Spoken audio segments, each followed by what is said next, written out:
So what is up, guys? Nick here, helping you to master your technology. Who should buy the LG G7 ThinQ, or some people like to say Think? Well, we're going to find out in this video. This is going to serve as my review of this device. Let's begin with the person who is looking for the spec bump. Okay, so for this first person who's looking for an upgrade, we're going to talk about the spec upgrader, the person who wants to upgrade based on specs.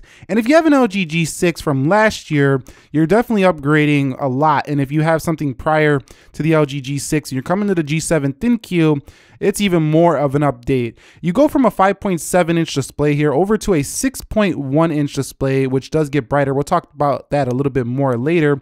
Also, it does come with a notch though, so some might not like that new design cube. You have a massively improved processor. Over here on this device, you had the Snapdragon 821, which was pretty behind even for its time when it first launched. The LG G7 ThinQ gives you the 845 Snapdragon with 4 gigs of RAM, which is similar to the G6, but you can get it up to 6 gigabytes of RAM. But the processor alone is a huge upgrade and a great reason to upgrade from the G6 to a G7. Next up is GPU. You have the 630 over here on the LG G7 ThinQ, which is going to be much better gaming performance and thermal performance in gaming over the LG G6. So gamers, this is a massive update as well. Also, going from Bluetooth 5.0 up from 4.2 on the LG G6 is a huge update. And lastly, you go from dual 13 megapixels to dual 16 megapixel cameras on the rear. The wide angle is at 12 millimeters for the G6, and on the G7 ThinQ, it's at 16 mil.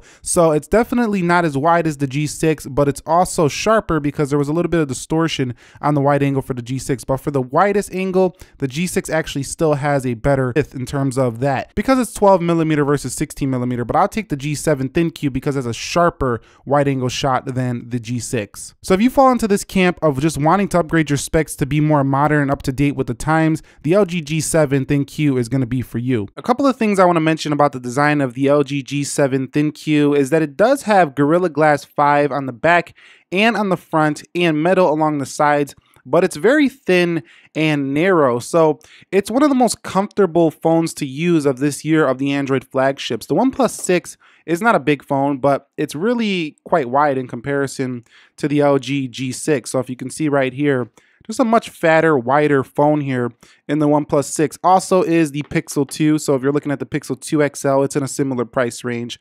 This phone is much chunkier than the LG G7 ThinQ. The LG G7 ThinQ is actually about the same size as the popular Moto G6, the budget range of Android smartphones. You can see almost identical in the size there, and that's quite a feat for a flagship because flagships don't usually do this. The iPhone 10 has received a lot of praise for its, big screen and the small body, and I would argue that the LG G7 is your Android alternative to this style. So if you're into that whole big screen, light body, you're going to really love the LG G7 ThinQ, and this is definitely one of your only options on the Android side that offers all of that and flagship specs at this current time. So those of you who are looking for a durable Android device, you should definitely take a look at the G7 ThinQ. Like I said earlier, it does have Gorilla Glass 5 on the rear and on the front, but one thing that some people don't mention is that it's IP68 water and dust resistant, but we should also mention it's mil-spec STD810G. So basically what that means is that it's rated to basically withstand military environment. Definitely a very strong showing here for durability on the LG G7 ThinQ. There's not really a lot of flex in this phone, and I think that you would have a very durable device here if you decided to pick up the LG G7 ThinQ. Next up, those of you who are looking for a very bright display, the LG G7 ThinQ has to be on your list, and mostly because of this mode right here, the boosted mode. You can see I almost blinded you right there. 1000 nits here of brightness on the LG G7. I can tell you right now, nothing comes close to this phone when it comes to seeing this thing outside. I've got all the flagships on deck, and none of them even touch this phone when it comes to being in that pure sunlight. So those of you who are cyclists, you skateboard, you ride an e-skateboard to work, or you're out on the train and there's sun gleaming into the train and you can't see your phone, or you're walking down the street and you use your phone a lot out on your commute,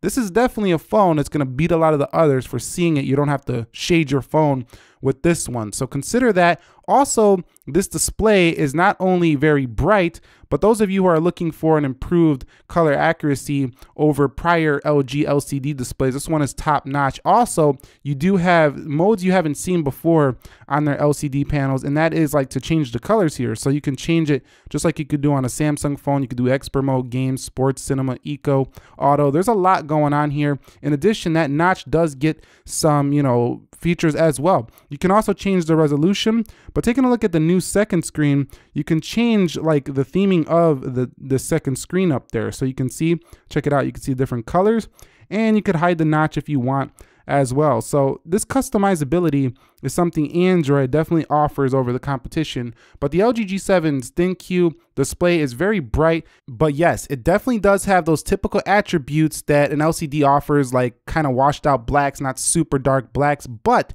it has very good colors in comparison to some of their older LCD panels, and it's very sharp. So I think people who like the LCD technology and don't like PWM are really gonna like the LG G7 ThinQ. I'd say the only area where the OLED displays on Samsung devices, for example, are really beating this phone is in media consumption. So if you're watching videos and movies, I think Samsung has the better offering. But if you're the type of person who's using your phone outdoors a lot, or you just need a really bright screen, you don't want glare and stuff like that, the LG G7 has a very easy to read display at pretty much any environment you're in. So it has that benefit there. Those of you who are looking for an improved LG software experience should buy this phone because it's the cleanest one yet. Now, I know LG software is not everybody's cup of tea, but at the same time, if you're buying LG phones before, this is gonna feel right at home for you, but you get some new features here, like you get context awareness and you get the floating bar smart cleaning. These things are a little bit cleaner than in prior UI interfaces. You also still have the tab view, the traditional tab view in the LG software, if you do like that. And on the LG software here, you do have the AI camera in this phone. Face unlocks comes to the LG G7 ThinQ. So there's a lot going on for this phone. You still got your typical multitasking, as you can see with most Android phones, and it's not overwhelming. I just think some people tend to not prefer this software, but at the same time, I think it's pretty clean and probably the best you're gonna get on an LG phone. So not too laggy, you don't see too much delay. There's some delays in certain areas, like when I hold down the screen here, that little lag right there, it takes a little bit of a second, but the applications, they fire open fast. The settings menu is smooth, scrolling is smooth, haven't had too much of an issue. So it gets the job done here. And if you're looking for an improved LG software experience, this is definitely gonna be the one for you. Even includes this new DTS-X 3D sound and a hi-fi quad DAC. We'll talk more about that in the audio section. Those of you who are looking for an improved camera experience over your LG G6, this is definitely the one for you. Now, I don't think that the LG G7 ThinQ has the best camera phone on the market. That crown still probably goes to the Pixel 2 XL, but it definitely improves on the quality of the photos that you get from the LG G6. And I think the software definitely looks better. The LG G6 software just kind of looks a little bit dated these days, but this comes a little bit closer to the more modern feel of, most phones this year. And you got a lot of new modes here in the LG G7 ThinQ. You could still do your manual video. You got this new flash jump cut, which creates its own GIF video, which is pretty cool, and some AI stuff going on. If you hit the AI cam, it will try to recognize the environment, what is in the environment, and take that photo. Wide angle still exists here on the LG G7 ThinQ, but I don't want to talk too much about the cameras. We did a camera review versus the iPhone 10. We went in depth on this, but just take a look at the LG G7 ThinQ samples. I took a bunch of them, and let me know if you think this camera is worthy of your time.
And I should mention with that camera you just took a look at, nice flat camera design on here, so no rocking on a table like we see with some other smartphones with thick camera humps here.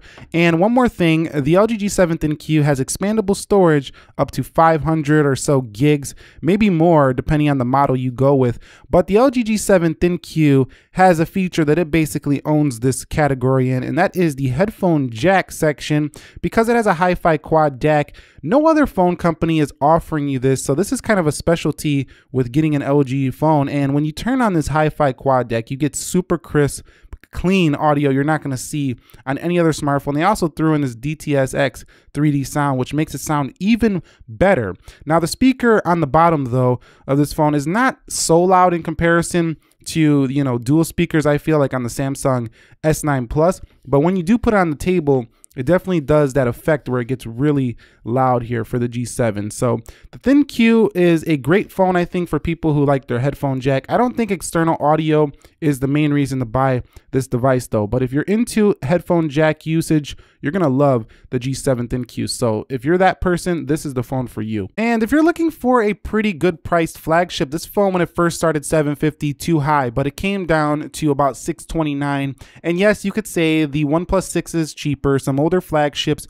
are cheaper, sure, but for 2018 and everything you're getting with the G7 ThinQ, this is definitely one of the better values in the price segment now that the price has come down on this phone. Also, you get a 2-year warranty if you register this device with LG in the first 90 days. I have already done so for my LG G7 ThinQ, and that's pretty good peace of mind considering we know the scandal they had years ago. In conclusion, you might have noticed I didn't mention battery life or the Google Assistant key. First up, battery life is not that great on this phone. That's why I didn't mention it, and I don't think you should buy this phone if you're looking for a battery champ. It definitely doesn't fall in that category, and actually it's rather disappointing. It's a phone that's going to get you through most of the day, but you're not going to be topping off, or you're not going to be finishing the day with like a lot of battery and being super impressed. You're going to be like, you know, pretty low and you're ready to charge by nighttime.